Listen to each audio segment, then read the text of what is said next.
Баршаңызға сәлем. Бүгін турецкий кекс жасаймыз. Видеоны аса лайк басып, жаңадан есептер мәжін тіркеліп, қоңырау белгісін басып кетіңіздер. 2 жұмыртқаға қантымызды қосып, жақсылап миксерлейміз.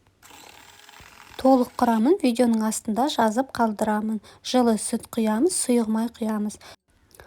ұн, какао, қопсытқышымызды бөлек араластырып алып, қоспамызға 2-3 бөлікке бөліп қосамыз.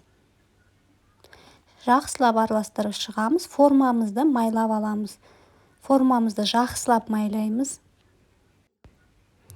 Жақсылап майланған формамызға қоспамызды салып, бетін тегістеп шығамыз. 180 градуста қызып тұрған пеште пісіріп аламыз 40-45 минуттай.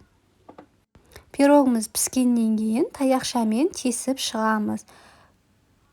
2-3 жерден тесіп шығып, үстіне салқын сүтті құйып шығамыз. Сүтіміз міндетті түрде салқын болуы керек. Пирогымызға сүтті құйғаннан кейін толық суытамыз.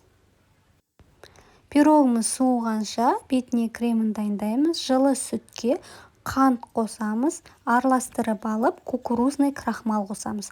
Міндетті түрде кукурузный крахмал болуы керек. Араластырып, мани каша сияқты болғанша қайнатамыз. Мани кашаның құрамындай болғандай қайнаған кезде пештің астын суырып, сары майымызды салып, араластырып аламыз. Салқындаған пирогымыз үстіне кремімізді құйып шығамыз. Бетін тегістеп, әсемдеулеріңізге болады. Бетіне какао сеуіңізге болады. Мен осылай қалдырдым. Видеоны аса лайк басып, жаңадан есептер мәжін тіркеліп, қоңырау белгісін басып кетіңіздер. Пирог өте дәмді, жұмсақ болып шығады. Жасап көріңіздер.